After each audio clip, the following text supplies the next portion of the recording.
वक्त चलता ही रहता है, रुकता नहीं। एक पल में ये आगे निकल जाता है। आदमी ठीक से देख पाता नहीं और पर्दे पे मंजर बदल जाता है।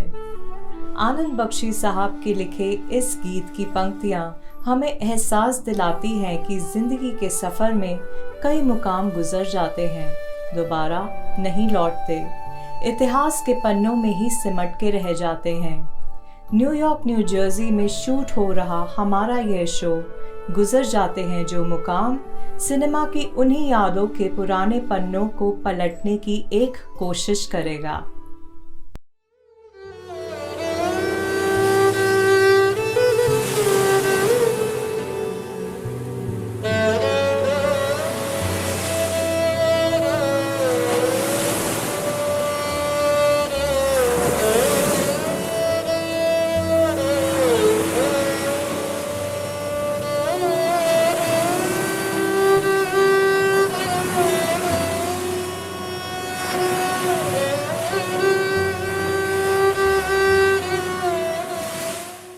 मैं निधि कथूरिया खुश आमदीद करती हूँ अपने मेहमान मुमताज़ हुसैन साहब का। पाकिस्तान में इनकी पैदाइश हुई और अब काफ़ी अरसे से ये न्यूयॉर्क में बसे हैं। इनकी रोज़ी रोटी पेंटिंग से चलती है। दुनिया भर के म्यूज़ियम्स और आर्ट गैलरी में इनकी पेंटिंग्स की एग्जिबिशन होती है और इनकी रंगमाइजी के सरपरस्त पूरी दुनिया में मौजूद हैं। But he is also a filmmaker, writer, producer and director who's made animation, short films and 7 feature films and won awards at prestigious film festivals including the Universal Peace Award on Art, Film and Literature. आज हम बात करेंगे social realism, Hindi में जिसे कहते हैं सामाजिक यथार्थवाद। शुरुआत से शुरू करें तो The film that stands tall over any other film is Bicycle Thieves, the finest perhaps example of neorealism. The movement pioneered in Italy and by definition, Italian neorealism, also known as the Golden Age, is a national film movement characterized by stories set amongst the poor and the working class, filmed on location, frequently using non-professional actors. Italian neorealism films mostly contend with the difficult economic and moral conditions of post-World War II Italy, representing changes in the Italian psyche and conditions of everyday life, including poverty, oppression, injustice and desperation. Mumtaz साहब, गुजर जाते हैं जो मुकाम, इस show में आपका बहुत बहुत स्वागत है। Thank you so much for having me. You consider yourself a film buff. तो सबसे पहले फिल्मों से अपने इश्क के बारे में, अपनी दीवानगी के बारे में कुछ फरमाएं। देखिए, फिल्मों से जो आपने लफ्ज़ यूज़ किया ना, इश्क, बहुत अप्रोप्रिएट है। मैं बहुत ही जब छोटा था ना, तो मेरा फिल्मों के साथ रिलेशन एक नेचुरली इस तरह हुआ कि मेरे वालिद साहब को बहुत शौक़ था फिल्मों का। तो मुझे अच्छी तरह याद है कि आई वाज वेरी यंग, तो पाकिस्तान में सबसे पहले 70 मिलीमीटर पे जो फिल्म आई वो क्लोपेट्रा थी।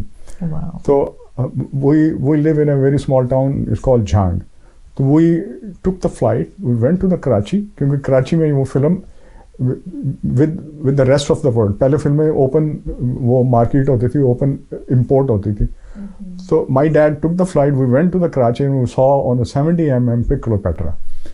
और उसके बाद फिर ये हुआ कि हम, मेरे वाले साहब लॉयर थे, तो एक झांग एक बहुत ही स्मॉल टाउन है, तो वहाँ जो बार एसोसिएशन बार क्लब है जहाँ ये सारी एडमिनिस्ट्रेशन और लॉयर आके बैठते थे, तो ये उनके प्रेसिडेंट हुए। तो इन्होंने वहाँ पे एक फिल्म क्लब इन्होंने ऐड किया, उन्होंने कहा फिल्म क्लब होना चाहिए। They got the projector. उस वक्त इंडिया से पाकिस्तान में फिल्में इंपोर्ट बैन थी, वो वॉर और ये, क्योंकि ये चलता ही रहा है बहुत ही पहले। तो my father through the club he gets the film from India, वो वहाँ से मंगवाते थे फिल्में, और आई गॉट लकी कि मैं वो सारी फिल्में उनके साथ देख, यानी कि सिकंदर, सुराब मोदी की, झांसी की रानी और इस तरह बड़ी बड़ी फिल्में मैंने यानी कि छोटे होते देख ली। तो इसी तरह फिर अनदर जो खूबसूरत बात, माय डैड वो डायरी लिखते थे, हर फिल्म देखने के बाद वो एक डायरी लिखते थे। डायरी में उनका नोट होता था कि ये फिल्म, उसकी करैक्टर, फिर उस पर रिव्यू लिखते थे अपना, और वो मुझे साथ बिठा के मेरे से मशवरा लेते थे। और हमें अब ये बचपन की बात है, छोटे होते मुझे यूजुअली सोर्ड फाइटिंग फिल्म ज़्यादा पसंद थी, उन्हें रोमांटिक और वो मोहब्बत, ये वो। जब मैं बड़ा हुआ तो वो उसके साथ जो फिल्म का जो एक टैलेंट है वो ग्रो होता है, तो उस वक्त मैं उन्हें कहता नहीं नहीं, आप जो है ना आब हयात को अच्छा लिखें, आप जो है आन को बहुत अच्छा लिखें। तो ये वो उस दौर मेरी फेवरेट फिल्म्स होती थी। तो इस वजह से एक मेरी ट्रेनिंग जो है वो घर से शुरू हुई, कॉन्वर्सेशन विद माय फादर। वो दौर था जिसमें मूवी थिएटर में लोग बैठे हुए गाने के साथ गाना गाया करते। हाँ, ये पूरा हॉल गा रहा होता था। आप भी गाते थे? हम भी गाते थे। हुए हम जिनके लिए बर्बाद, पूरा थिएटर साथ दिलीप कुमार के गा रहा होता था। हुए हम जिनके, पूरा हॉल गा रहा होता था। जब कैबरे होता था तो पूरे कैबरे में लोग थे, स्टेज के ऊपर चढ़ के डांस करना शुरू कर देते। ये वो आप करते थे? नहीं, मैं तो दिल करता था कि मैं जाऊं, लेकिन मैं चढ़ नहीं सकता था, क्योंकि वो होता ना स्टेज के ऊपर लोग चढ़ के वो करते थे, लोग पैसे फेंका करते थे।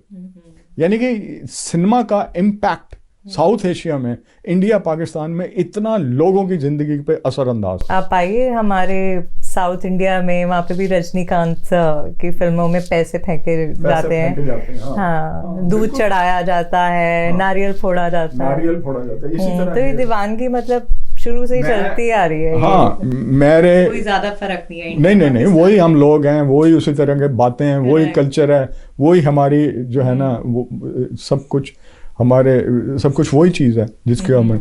मुझे अच्छी तरह याद है, my father used to tell के जब पहली दफ़ा आवारा जब आई हमारे छोटे से शहर में, तो लोग 2 दिन पहले बिस्तर लेके आ गए थे। समय के बाहर बिस्तर की लाइन लगी हुई थी। यानी कि ये इम्पैक्ट था थिएटर फिल्म का हम लोगों की जिंदगियों पे। और हमारे जो आइकॉन, क्या गॉड कंसिडर किए जाते थे, राज कपूर हो गया, देवानंद हो गया, दिलीप कुमार को अब भी लोग पूछते हैं। तो आपके फेवरेट एक्टर्स कौन थे उस टाइम के? देखें, हजारों एक्टर के हर एक्टर पे दम निकले लेकिन दिलीप कुमार एक ऐसे एक्टर थे जो मुझे बचपन से लेके अब तक, उनकी जो बाद की फिल्में हैं, जो उनकी इनिशियल फिल्में, वो मैं आपको बता नहीं सकता कि मेरी उस वक्त की फेवरेट फिल्म आन थी। मैंने कोई कम से कम 20-30 दफ़ा देख चुका हूँगा आन। और फिर उनकी दीदार बहुत अमेजिंग फिल्म थी, और इस तरह की उनकी सारी फिल्में। उसके अलावा राज कपूर और देवानंद और सारे ही मेरे फेवरेट थे एक्टर, जिनसे बहुत सीखता था। लेकिन एक और जो मेरी ज़िंदगी में जो फिल्म मेकिंग में जो स्ट्रॉन्ग इम्पैक्ट है, वो मेरे वहाँ हाई स्कूल के बाद कॉलेज में एक प्रोफेसर थे, खान खलीलुल्लाह खान। उनको शेक्सपियर का जुनून था, जैसे मुझे फिल्मों का उनको शेक्सपियर का जुनून। तो वो वहाँ पे शेक्सपियर और क्लासिकल जो प्लेस थे, उनको वो वहाँ परफॉर्म करते थे। तो मुझे भी जुनून था, तो मुझे चांस मिला कि आई डिड 7 ट्रेजेडीज शेक्सपियर के साथ, तो हैमलेट, ओथेलो, ये मैं हाई स्कूल और फिर फर्स्ट ईयर में कर चुका था सारी प्ले। फिर फाउस्ट किया हमने, फिर हाँ डेविल डिसाइपल मैंने किया, एंड देन अरेबियन नाइट की ट्रांसलेशन थी, किस्सा सोते जागते का, वो इस तरह की सारी। तो ये सब उर्दू में होते थे, कई इंग्लिश में करते थे हम, क्योंकि मैं अंग्रेजी स्कूल में पढ़ता था, तो वहाँ वो हमारी जो नन्स टीचर थी वो कहती थी अंग्रेजी में करो, तो कई प्लेज इंग्लिश में हम करते थे और ज़्यादातर प्ले उर्दू में होते थे। अब उर्दू में जो मज़े की बात बताता हूँ, अब हैमलेट जो था उसकी ट्रांसलेशन उन्होंने की डेनमार्क का शहजादा,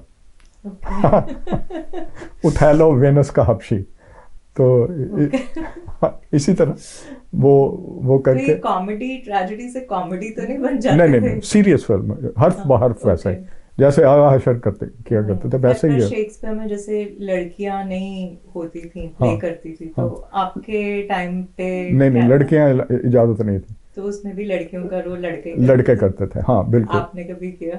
मैंने लड़की का कोई नहीं किया, एक किया था, लेकिन वो नॉन शेक्सपियरन प्ले था। Okay. हाँ, सोशल प्ले था वो। उसमें मैंने एक नर्स बना था मैं। Okay. अच्छा, ये ग्रो करते करते तो फिर जब मैंने एक्सप्लोर किया कि मैं किस तरह फिल्म पढूं, तो उस वक्त पाकिस्तान में कोई फिल्म इंस्टीट्यूशन नहीं था। हाँ, वहाँ जितनी ट्रेनिंग होती थी वो स्टूडियो की होती थी, और स्टूडियो का माहौल बहुत ही हॉरिबल था पाकिस्तान के जो फिल्म स्टूडियो का, क्योंकि सारा तबका वहाँ से प्रोफेशनल थे, वो अमेजिंगली प्रोफेशनल राइटर ये सब कुछ, लेकिन वो पढ़े लिखे नहीं थे, वो सारा सेल्फ टॉट लोग आए हुए थे। उस्तादी शागिर्दी में वहाँ होता था कि उस्ताद है तो उस्ताद शागिर्द को सिखाता था कि एडिटिंग कैसे करनी। उस वक्त तो डिजिटल एडिटिंग नहीं होती थी, एनालॉग होते थे वो कार्ट वाले। तो मुझे I couldn't go to study in the studio. तो क्लोज मैच आर्ट कॉलेज था, national college of arts was the close match, क्योंकि उनके ही स्टूडेंट टीवी और फिल्मों में जाते थे। तो I took the admission in the art college, और मैंने अपने फाइनल ईयर के थीसिस में, जो कि अलाउ नहीं था, मैंने स्पेशल परमिशन ली कि मैं फिल्म बनाऊंगा। तो मैंने आई स्टडीड आर्ट, लेकिन वहाँ मैंने फिल्म बनाई एक, और वो You would be the first one to do something like do that in Pakistan. something in the art college. First time I did my film उसमें, और मैंने फाइनल ईयर थीसिस में rest of the other things मैंने film submit करवाई थी film. और वो film का जो तजर्बा था इस वेरी अनयूजुअल और डिफरेंट था। वो मैंने जो वो एक्सपेरिमेंट था उसको रिवर्स किया था कि मूविंग इमेजेस स्टिल स्क्रीन पे फेंके जाते हैं, जो फिल्म की साइकोलॉजी है कि moving images you throw on a still screen. मैंने उसका ऑपोजिट किया था, मैंने स्टिल इमेजेस मूविंग स्क्रीन बनाई थी 200 फीट, थोड़ा सा एक्सप्लेन करें। पूरी एक स्क्रीन बनाई थी, उसमें वेव्स थे स्क्रीन के ऊपर, कंटूर्स थे वो थे, और दो आदमी, वो एक उधर खड़ा होता था एक उधर खड़ा होता था, वो स्टिल स्क्रीन उसके ऊपर जाती थी, और जहाँ मुझे एक्शन और मूवमेंट चाहिए होती थी वहाँ से उनको एक्शन मिलता था, उनको क्लू मिलता था, वो वहाँ से या तेज या आहिस्ता स्क्रीन रोल करते थे। मतलब स्क्रीन मूव कर रही है तो वो जो इमेज है, So this was like kind of an animation. Kind of A live animation. हाँ, यानी कि स्टिल फोटो उसके ऊपर प्रोजेक्टर पे जा रहा है और वो उसके ऊपर मूव कर रही हैं वो चीज़ें। तो देन उसकी फिर मैंने for the film education I send those tape different universities and college, and I got accepted Moscow film making में। उस जैसा फिक्शन किसी ने नहीं लिखा, जो फिक्शन रशियन जो राइटर्स हैं, ओहो, आई मीन मैं उन्हीं से सीखता हूँ। फिक्शन राइटिंग जो है वो रशियन मास्टर्स से ही सीखी। और बल्कि एक और वेरी क्विकली, मैं जहाँ पे मैं रहता हूँ तो मेरे घर के करीब बहुत सारे फिल्म मेकर, मॉडल्स, एक्टर रहते हैं जिससे जहाँ मैं रहता हूँ। तो वहाँ पे एक ईस्ट जर्मनी का फिल्म डायरेक्टर रहते हैं, उनसे दोस्ती हो गई, उनसे गुफ्तगू हो जाती है कभी कभी। तो वो उन्होंने फिल्म बनाई थी, ऑस्कर अवार्ड विनर फिल्म थी उनकी, the life of the others, एक जर्मनी की फिल्म थी, द फिल्म गॉट ऑस्कर। तो उन्होंने कहा कि मैंने सिर्फ और सिर्फ फिक्शन सीखने के लिए ही went to Russia and stayed there to learn Russian fiction. तो इसी तरह रशियन फिक्शन पे, रशियन फिल्म मास्टर्स और राइटर्स पे बात तो पूरा एक शो चाहिए। मुमताज़ साहब, वापस आते हैं हमारे आज के टॉपिक सोशल रियलिज्म पर। तो सोशल रियलिज्म पर बनी फिल्में ये हमें रुलाती हैं, ये हमारा दिल तोड़ देती हैं, ऐसा क्यों? देखिए, पहले सोशल रियलिज्म को डिफाइन करने के लिए हमें जो बैनुल-अक़वामी, like international political and social economic situation को देखना पड़ेगा कि जब इन फिल्मों पे इम्पैक्ट जो है ना वो बहुत ज़्यादा होता है एनवायरनमेंट का। तो ये जब शुरू हुई, ये दौर है जब सेकेंड वर्ल्ड वॉर हो चुकी थी, हंगर, भूख, एंड स्पेशली बंगाल पे हंगर और भूख ने बहुत हिट किया था, जबकि जो है ना ब्रिटिश राज जो है सारा ही हमारा खाना और जो फूड और वो सारा एक्सपोर्ट हो जाता था, और उसके जो इम्पैक्ट थे वो वहाँ के लोगों पे कहत साली और ये। अच्छा, इस तरह के इन्वायरमेंट में जब एक जो इंटेलेक्चुअल सर्वाइव कर रहा होता है तो उसकी सोच पे ये चीज़ें बहुत इम्पैक्ट करती हैं, और इसी वजह से ये लेकिन इसकी जो शुरुआत होती है वो इटली के न्यू रियलिज्म सिनेमा से होती है। वो न्यू रियलिज्म सिनेमा जिसमें वतीरियो दी सिक्का और किसी हद तक जो है फलीनी भी आ जाते हैं, और वो वहाँ से मूवमेंट स्टार्ट होती फिर हमारे सब कॉन्टिनेंट में आती है और वहाँ पे ये काम शुरू होता है। तो इस सोशल रियलिज्म पे जो बहुत ही इम्पोर्टेंट इम्पैक्ट्स हैं वो जो है पॉलिटिकल, इकोनॉमिक और वो जो है ना एक बहुत ही अनरेस्ट सा माहौल था। और ये सिर्फ फिल्म पे नहीं आया, ये लिटरेचर पे आया है, आर्ट पे आया है, हर क्रिएटिव एलिमेंट्स के ऊपर इसका इम्पैक्ट बहुत ही स्ट्रॉन्ग था। तो इस तरह फिर सोशल रियलिज्म शुरू होता है। तो फिर बात करते हैं विटोरियो डी सिका की 1948 की फिल्म द बाइसिकल थीव्स पे।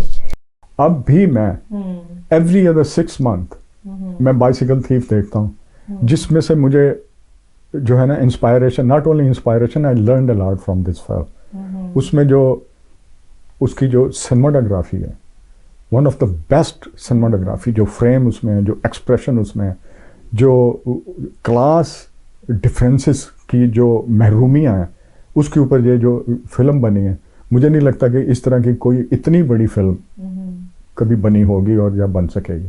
तो इसमें जो एक्टर्स थे, what I understand, they were like non actors, non मतलब प्रोफेशनल एक्टर नहीं थे। वतीरियो दी सिक्का ने उसी तरह पिक किए थे, और maybe there are some professional actor, लेकिन उनकी परफॉर्मेंस, और फिर वतीरियो दी सिक्का की जो स्किल है, the way he perceive the cinema, not only bicycle thief, उसकी बाकी की जो फिल्में हैं, अमरतो डी होगी उसकी, वो जो है टू वुमेन्स, आपका कलेजा फट जाता है जब आप टू वुमेन्स देखते हैं, जो उसने परफॉर्मेंस उससे ली है सोफिया लोरेन से।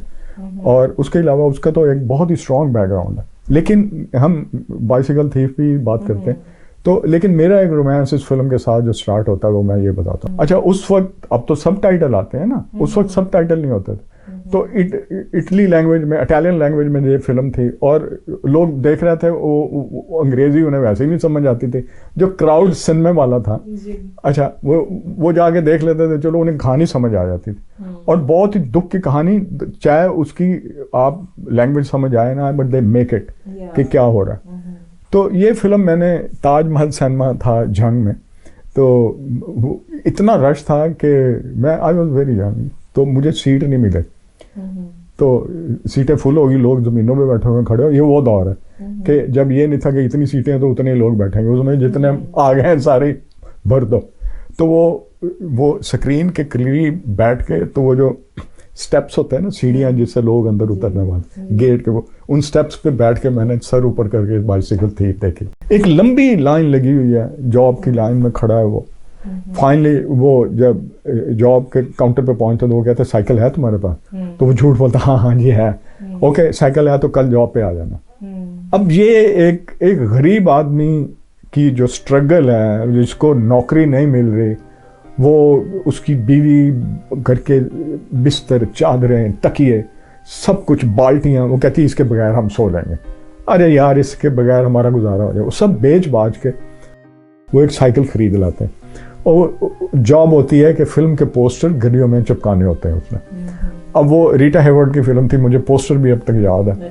हाँ, तो वो उसमें ले लगा के, ज़मीन पे ले लगाते हैं, और फिर एक वो साइकिल एक साइड पे खड़ा करता है, छोटी सी सीढ़ी होती है जो गले में लटका के साइकिल चला के पोस्टर गलियों में लगा रहा होता है।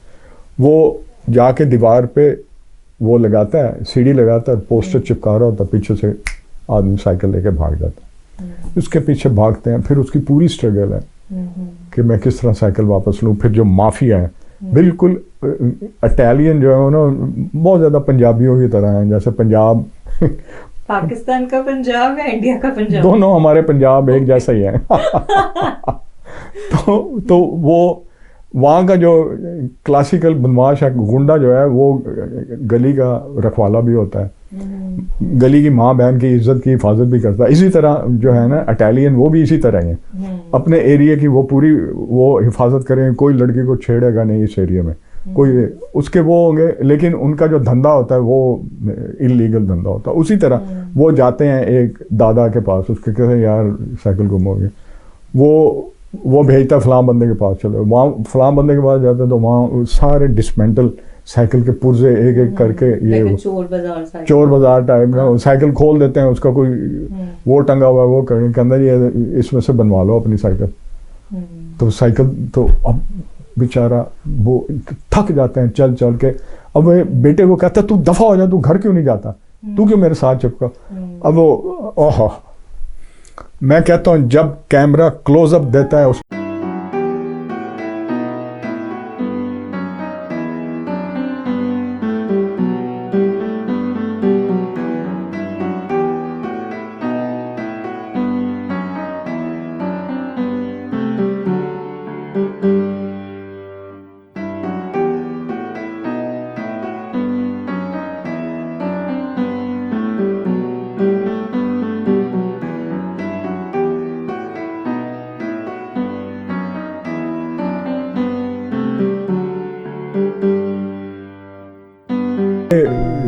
वतीरे भी सिक्का ही दे सकते हैं। फाइनली वो दिल बर्दाश्ता होकर क्या करता, किसी की साइकिल चोरी कर देता। जब वो किसी की साइकिल चोरी करता वो पकड़ा जाता। और जब पकड़ा जाता तो वो मॉब जो है ना वो इकट्ठे हो गए, वो उसको मारते हैं, कहते हैं शर्म कर, तेरा बेटा साथ हो, तू चोरी कर रहा है। तो उसको छोड़ देते हैं, जा आइंदा ये ना करना। अब वो रोम के हजूम में वो गायब हो जाता। You have a story to tell about Satyajit Ray, of course. Satyajit रे का आप ये समझ रहे हैं कि उनके जिस्म मेरे जिस्म में उनकी रूह है, इस तरह समझ रहे हैं सत्यजीत रे। आई मीन मैं दुनिया में इतना बड़ा स्टोरी टेलर कोई नहीं है जितना सत्यजीत रे है। तो उसका एक्सपीरियंस, उसकी skill, his sharp eyes on cinematography, music, जो उनका जो नॉलेज और उसके जो एक्सपेरिमेंट्स म्यूजिक, और ही लव्स बेथोवन की जो उन्होंने उनके अगर म्यूजिक में बात करें तो उसकी जलसा घर वर्ल्ड मास्टरपीस फिल्म है।